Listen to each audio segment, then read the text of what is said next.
Olá, gente querida do coração verde e amarelo, mais um Jornal Foco do Brasil. Compromisso com a verdade, as informações do nosso país, do governo federal e do presidente Jair Bolsonaro. E queremos saber de novo de qual lugar maravilhoso do Brasil ou do mundo você acompanha esta edição. Participe do chat ao vivo, deixe aí o seu comentário, o seu like, compartilhe. E veja se o sininho de notificações está ativado para receber o alerta de nossas atualizações diárias. E vamos agora às notícias desta edição. Aguardada há mais de 4 décadas pelos gaúchos, a nova ponte sobre o Guaíba, ligando a região metropolitana ao sul do estado, foi oficialmente inaugurada com a presença do governador do estado, Eduardo Leite, e do presidente Jair Bolsonaro, além de ministros e autoridades federais e locais. Com 13,6 quilômetros de extensão, sendo 2,9 quilômetros só de ponte, a estrutura foi liberada para tráfego no vão principal e em 3 das alças de acesso. Uma no sentido Porto Alegre, litoral norte, outra no sentido Porto Alegre, região sul, e outra da região sul ao centro da capital gaúcha. A construção de uma nova ponte já teve aporte do governo federal de mais de 760 milhões de reais. Além da nova ponte, o presidente também inaugurou mais 27 quilômetros de duplicação da BR-116 em Barra do Ribeiro, chegando a quase 60% de conclusão de mais uma importante obra entre Porto Alegre e Pelotas. O momento é para nós inaugurarmos uma obra que não começou conosco. Como a grande maioria, Tarcísio, das obras não começaram conosco. Mas nós falamos, nós vamos terminar todas aquelas que forem possíveis de serem terminadas. Que, afinal de contas, entre começar uma obra e terminar outra, a diferença, logicamente, tem o trabalho no meio, mas é muito menos difícil e muito mais proveitoso nós terminarmos obras.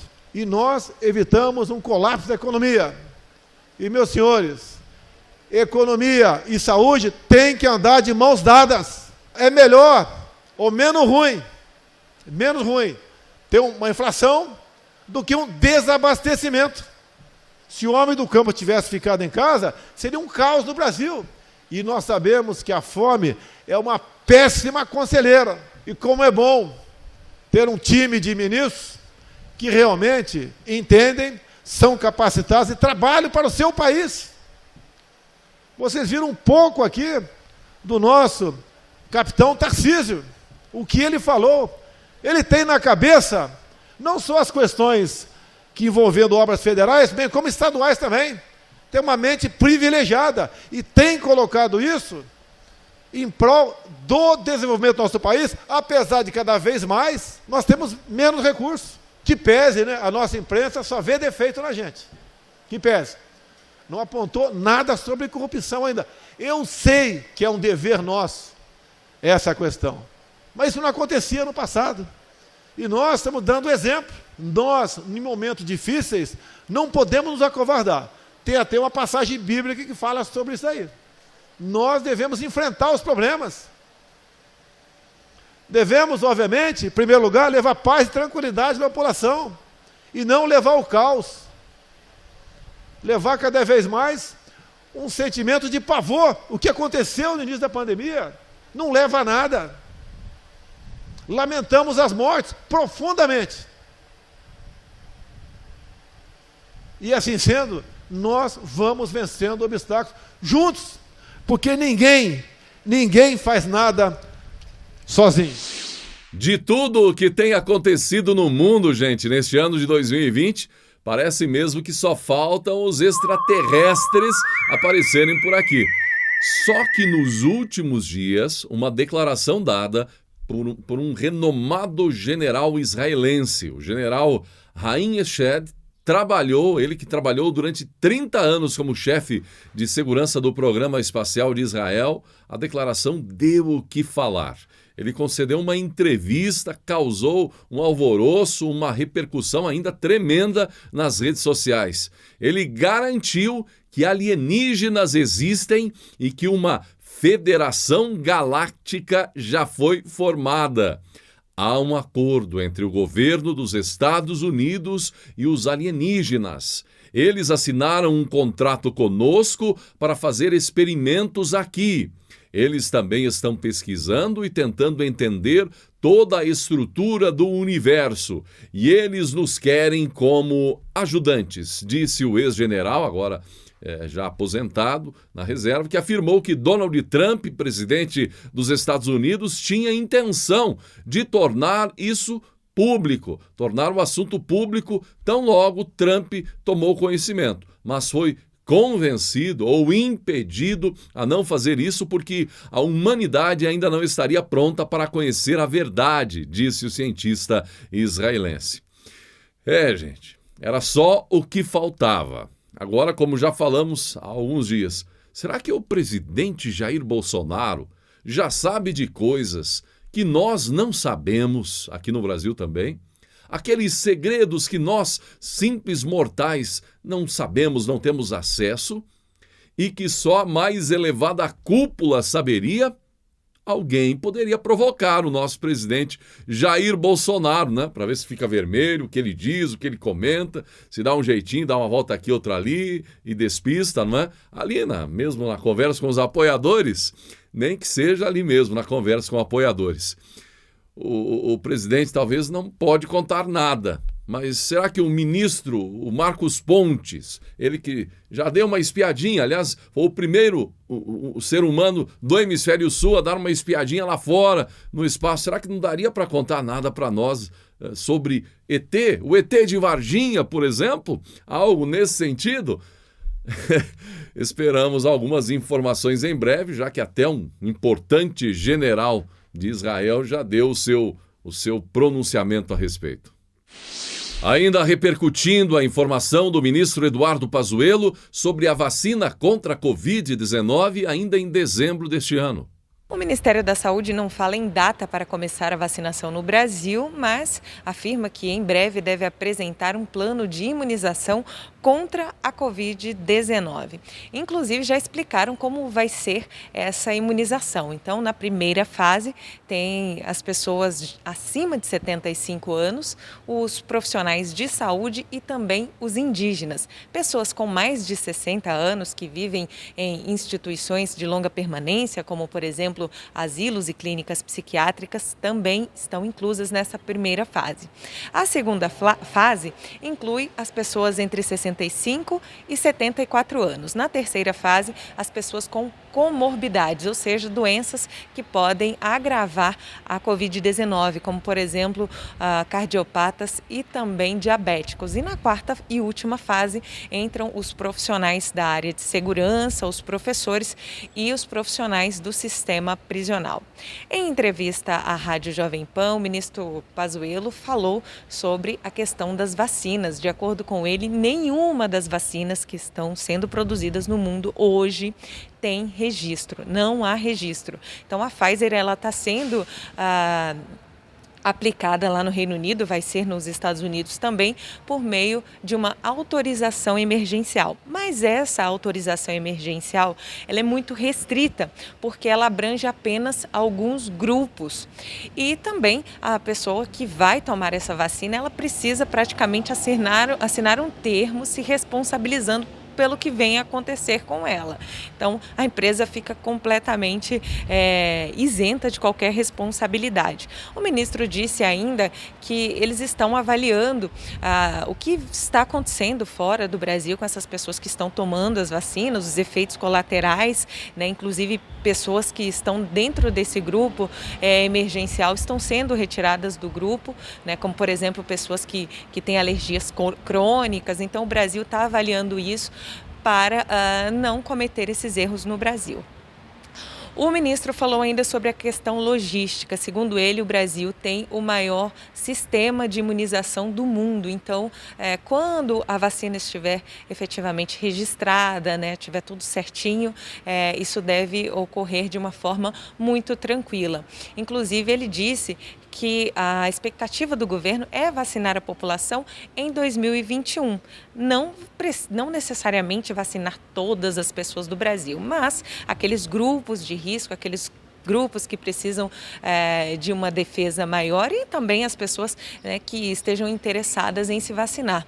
Mas não necessariamente seja preciso vacinar cada cidadão brasileiro, porque a Covid-19 ela vai continuar no mundo e as pessoas vão ter que aprender a conviver com ela como convive com outras doenças, mas é necessário sim cuidar desses grupos prioritários. O ministro disse que há a possibilidade de começar uma vacina no Brasil em 2020, final de 2020 para o início de 2021. E aí seria dentro desse sistema emergencial, ou seja, dentro de grupos bem restritos, né? Ele fala da Pfizer, que há uma negociação já com o Ministério da Saúde, que eles apresentaram números bem claros, né? Mas que eles aguardam, então, a Pfizer já sinalizou que pode pedir essa aplicação emergencial, né, junto à Anvisa, e aí se conseguirem, aí sim eles podem iniciar essa vacinação no final de 2020 para o início de 2021, dentro desses critérios que são de grupos restritos. Enfim, o governo está trabalhando e olhando para a questão técnica. Inclusive o ministro citou a questão do Butantan, né, que tem toda essa polêmica aí em relação ao Butantan, que está produzindo a vacina chinesa. E aí ele disse que todos os critérios que estão sendo avaliados são técnicos. O que eles pediram para o Butantan é que traga os documentos, né, que mostrem a eficácia da vacina, que traga também a questão dos custos para eles avaliarem, né, se os custos são justos, enfim. Mas que os critérios que estão sendo avaliados são técnicos, né, não há uma questão política nisso. E que o governo está trabalhando para que chegue logo a vacinação, mas que chegue de uma forma segura para as pessoas. Então, das preocupações do governo também é em relação ao posicionamento dessas produtoras de vacina, né, delas se eximirem, tentarem se eximir a todo custo de qualquer responsabilidade com os efeitos colaterais. E uma outra coisa, segundo ele, que está claro para o governo, é que eles vão tentar levar discussões judiciais que possam vir a acontecer para tribunais fora do Brasil. Então, eles já estão mapeando todas essas questões, conversando a respeito, para que não haja problemas futuros ou que você tenha como resolver isso, né? Está aí importante a informação de que a Anvisa também decidiu por unanimidade autorizar temporariamente o uso emergencial, gente, em caráter experimental de vacinas contra a Covid-19. Inclusive muita polêmica porque o Ministério da Saúde decidiu retirar a população privada de liberdade, né, da lista de grupos prioritários para vacinação contra a Covid-19, os presos, enfim, mas mantendo o grupo dos agentes de segurança do sistema prisional. A população carcerária, de acordo com a previsão, passa a integrar a 4ª fase do Plano Nacional, ao lado de professores, forças de segurança e salvamento e funcionários do sistema prisional. Uma estimativa diz que o total de presos que poderiam receber a vacina está no caso dos 500 mil presidiários. O que você achou da ideia de tirar de prioridade imediata os presos? Aliás, ainda muito eco também com a intenção do presidente Jair Bolsonaro de que é preciso colocar presos para trabalhar no Brasil. É muita gente, de fato, devendo para a sociedade, tendo aulas diárias, fazendo doutorado para o crime nas prisões deste país e sendo sustentados pelo dinheiro público. Você concorda com a ideia do presidente? Preso deve trabalhar? E também ainda sobre a vacina, o Instituto Gamaleya, que produz a vacina contra coronavírus desenvolvida pela Rússia, negou uma informação de autoridade do governo russo sobre proibição do consumo de álcool no período de imunização. Dias atrás, uma médica do Ministério da Saúde da Rússia afirmou que seriam necessários 56 dias de abstinência do consumo de álcool para as pessoas que desejam receber a vacina. Agora, o laboratório contestou a médica com a informação. Obviamente, não há proibição total do álcool durante todo o curso da vacinação. Falamos de moderação razoável no consumo até que o corpo tenha formado sua resposta imunológica à infecção por coronavírus, disse um dos diretores do laboratório, depois de muita gente comentou que entre ficar sem álcool e ter coronavírus, preferiam a segunda hipótese. Informações leves à parte, gente. Enquanto a vacina não vem, é preciso cuidado. Ainda mais agora que o Brasil também tem o primeiro caso de reinfecção confirmado. A paciente, uma médica de 37 anos, foi infectada por 2 linhagens diferentes do vírus, em junho e em outubro. É o primeiro episódio no país que atendeu a todos os critérios para ser considerado uma reinfecção. Gente, esse vírus é traiçoeiro, enquanto não dá nada em uns, leva a outros. Como já disse em uma de nossas reflexões, nasci com lábio leporino. E o médico que fez uma das intervenções, uma cirurgia plástica, em mim, um dos mais queridos do Brasil, o Dr. Marco Aurélio do CAIF de Curitiba, no Paraná, ele acabou também se tornando um grande amigo meu e com mais de 10 mil cirurgias. Era o cara. Cirurgias em crianças, adultos, lábio, palato, enfim. Com frequência fazia viagens internacionais como voluntário para operar crianças carentes em regiões como da África, por exemplo. E aos 57 anos, ele, um médico saudável, sucumbiu agora no início de dezembro ao maldito vírus Covid-19, chocando a comunidade médica do Paraná e até do Brasil, a exemplo de muitos profissionais da área de saúde que não resistiram.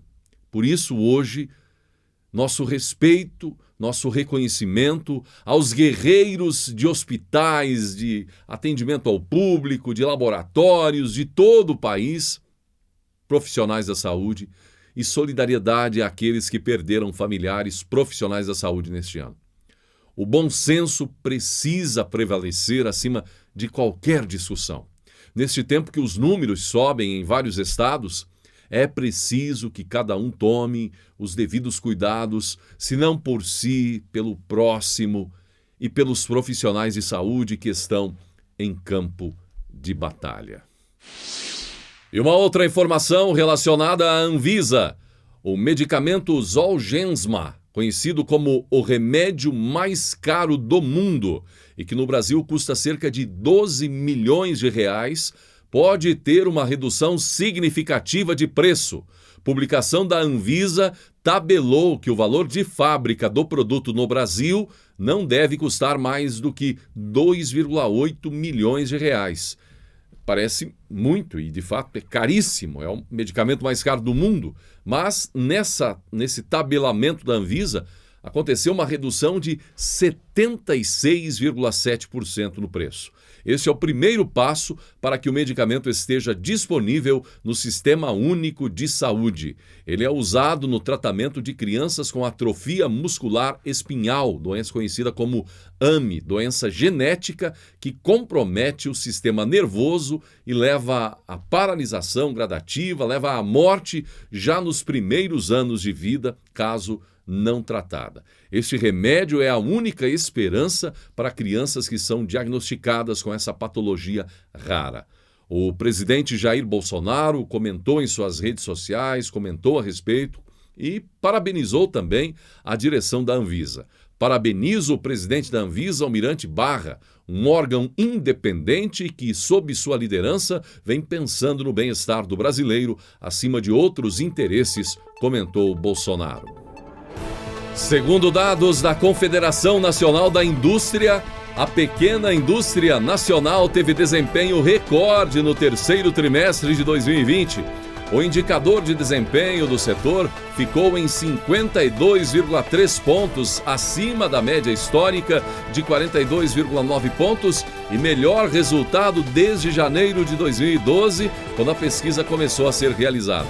O bom desempenho é atribuído à recuperação da economia, gente, e aos programas do governo federal que facilitaram a obtenção de crédito para micro, pequenas e médias empresas. O Programa Emergencial de Acesso a Crédito já atendeu 96 mil empreendimentos, dando acesso a financiamentos que somaram 81 bilhões de reais. O que a gente observa é que, com melhores condições de acesso ao crédito e a retomada da demanda, as empresas têm condições de se capitalizarem novamente, de terem novamente capital de giro e, com isso, terem melhores condições de investir e de atender seus clientes, afirmou o gerente executivo de política industrial da CNI, João Emílio Gonçalves. Aliás, gente, parece estar havendo um boom de entusiasmo em todo o Brasil para investir, avançar. As pequenas empresas estão com sede de crescimento, de contratações, as grandes também. A BRF, dona da marca Sadia, por exemplo, entre outras marcas, pretende investir 55 bilhões de reais agora nos próximos anos, a partir de agora até 2030. Empresas da área frigorífica, outras, não é? Estão diuturnamente abrindo dezenas e dezenas de vagas, enfim. É uma sede de crescimento. E o governo Bolsonaro parece ter alcançado uma grande assertividade, Paulo Guedes, enfim, na condução econômica durante a pandemia. Isso pode levar o país a um novo patamar em pouco tempo, talvez com perspectivas muito superiores à era anterior à pandemia. E boas iniciativas do MEC na área de inovação para a alfabetização infantil. Problemas de compreensão de leitura podem limitar as oportunidades das novas gerações. Esta afirmação foi feita pela Organização para a Cooperação de Desenvolvimento Econômico, a OCDE, e mostra a preocupação que se deve ter em relação à leitura.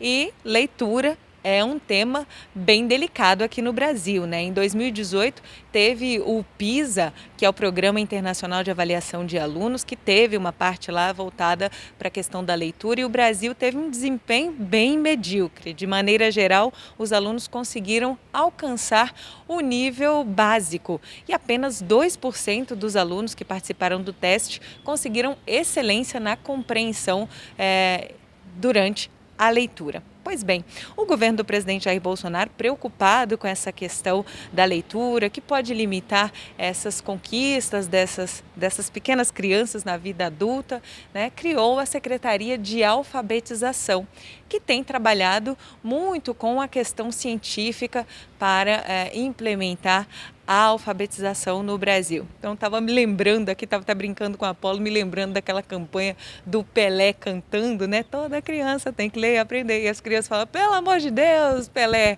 a gente aprende a ler, mas não canta, não. Brincadeiras à parte, o que a gente tem visto é uma preocupação do governo em relação à alfabetização de uma forma científica. Então, o MEC lançou agora o programa ABC, que é a alfabetização baseada na ciência. É um curso que tem como público-alvo profissionais que trabalham na área de educação. Começa em janeiro, são 40 mil vagas e ele é completamente online. E o objetivo é preparar esses profissionais para que eles possam atender as crianças, né, de uma maneira científica, de uma maneira eficiente, de forma que possa ser produtiva esse ensino da alfabetização. Além do programa ABC, recentemente o MEC também lançou o Grafogame, que é um aplicativo que está disponível para celular, um aplicativo gratuito, pode ser baixado em celulares, tablets, também pode ser acessado por meio do computador. É um aplicativo utilizado em mais de 30 países, que tem esse objetivo também de trabalhar com a questão da alfabetização. O público-alvo são crianças entre 4 e 9 anos, crianças que ainda estão aprendendo a ler, mas também crianças que aprenderam a ler, mas ficaram com deficiência, né, na leitura. O objetivo é auxiliar os profissionais da educação com esse aplicativo, mas ele também pode ser utilizado em casa. Inclusive, já baixei lá em casa, meu pequenininho usa, é um jogo bem interativo, as crianças podem conquistar coisas, elementos ali no game, né? E aí, para conquistar esses elementos, eles precisam de moedinhas. Para ganhar essas moedinhas, eles precisam se empenhar para acertar, enfim. Então, a gente tem visto essa questão do envolvimento mesmo com as crianças, né? Com os professores, com os alfabetizadores, com a família. Tem também o programa Conta Pra Mim. Enfim, então, trazendo aí essas atualizações a respeito da alfabetização, que tem sido uma prioridade desse governo, e também o sucesso que tem tido a Secretaria de Alfabetização em tratar o tema com muito carinho e também de olho na ciência. De Brasília, Andréa Luiza Matias. Gente, o MEC que autorizou aulas remotas em escolas e universidades agora enquanto durar a pandemia. Está então, você que está atento para saber o que pode ser do ano letivo de 2021, isso pode ser uma resposta, não é? O MEC que autorizou aulas remotas em escolas e universidades enquanto durar a pandemia. A regra vale para todas as redes de ensino em caráter excepcional, quando as aulas estiverem suspensas, enquanto as aulas estiverem suspensas pelas autoridades locais ou quando não houver condições sanitárias de reabrir as salas. Com isso, as aulas remotas poderão contar como carga horária. Em mensagem de despedida do Ministério do Turismo, publicada nas redes sociais, Marcelo Álvaro Antônio chamou o presidente Jair Bolsonaro de amigo e irmão e agradeceu pela oportunidade de integrar o que classificou como melhor governo da história do Brasil. No comando da pasta desde janeiro de 2019, Álvaro deve assumir o mandato na Câmara dos Deputados pela primeira vez na atual legislatura. Ele foi reeleito em 2018 pelo PSL de Minas Gerais, com mais de 230 mil votos. E o decreto com a nomeação de Gilson Machado como ministro do Turismo foi publicado no Diário Oficial da União.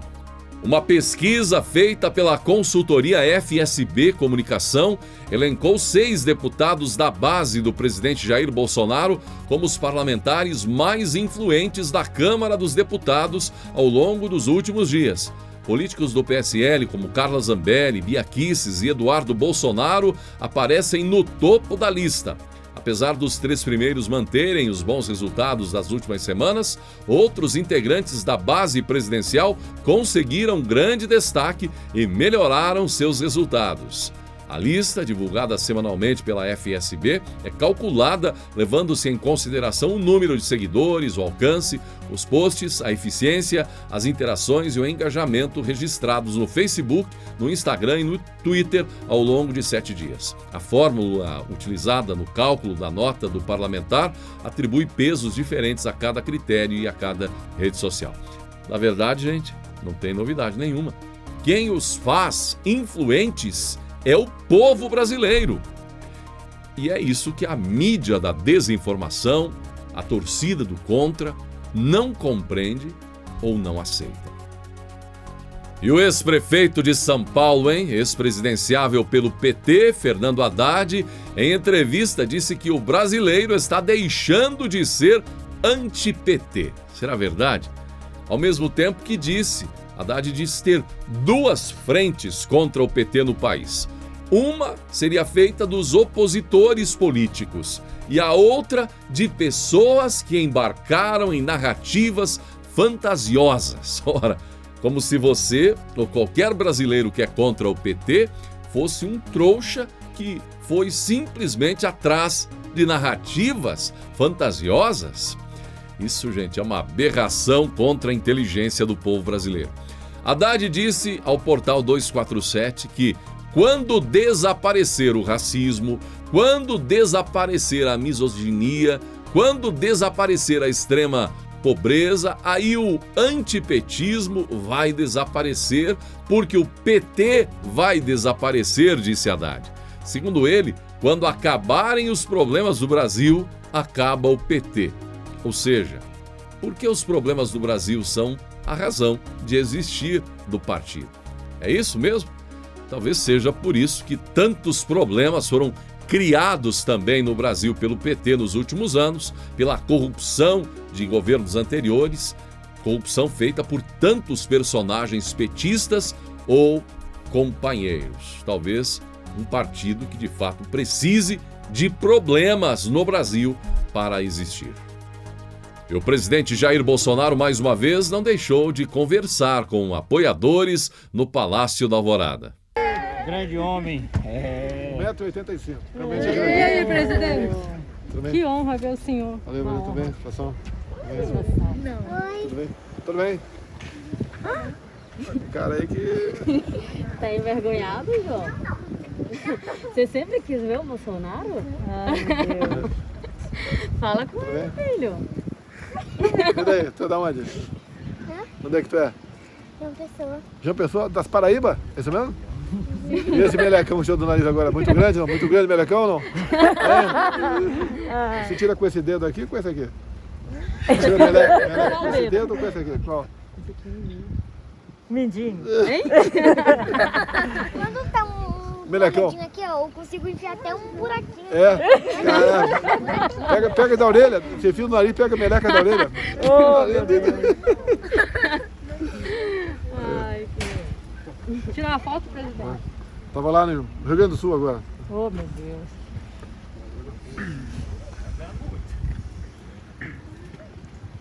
Posso tirar a máscara, né? Ih, foi vídeo, desculpa. Quem é teu pai? Foto. Na imagem? Bota na imagem ali. Quem é teu pai? Eu também, Vânia. Teu pai tá falando aí no telefone? Chamou? Não, meu pai tá aqui, ó. Ah, tá aí? Vai, mãe. Deixa eu tirar do senhor com ela. Ah, Deixa eu ter distância aqui. Eu vim do Rio de Janeiro para ver o senhor. Veio de Rio de bairro? Janeiro. Belfort, da Baixada. Vai cá, você convidou? Como é que o senhor lembra de mim? Não. 2018 em Salvador. Lá no evento da deputada. Eu estive conversando com o senhor. Aquela deputada? Falando sobre o Aquela deputada? R2. Eu sou R2 do Exército Brasileiro. Eu queria tirar uma foto com o senhor. Queria tirar uma foto com o senhor. De Garanhuns de novo, né? Tô te reconhecendo, né? Tá? Ó, coisa boa. Tu é vereador? Não. Não, você é Obrigado, presidente. Vou aproveitar outro.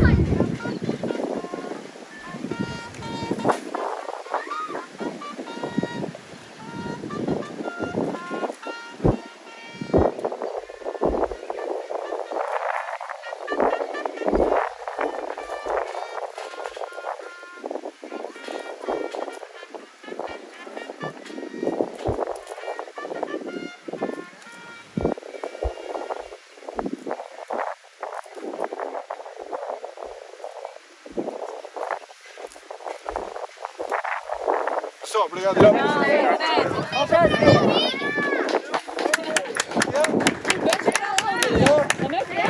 Te pegar, hein, cara?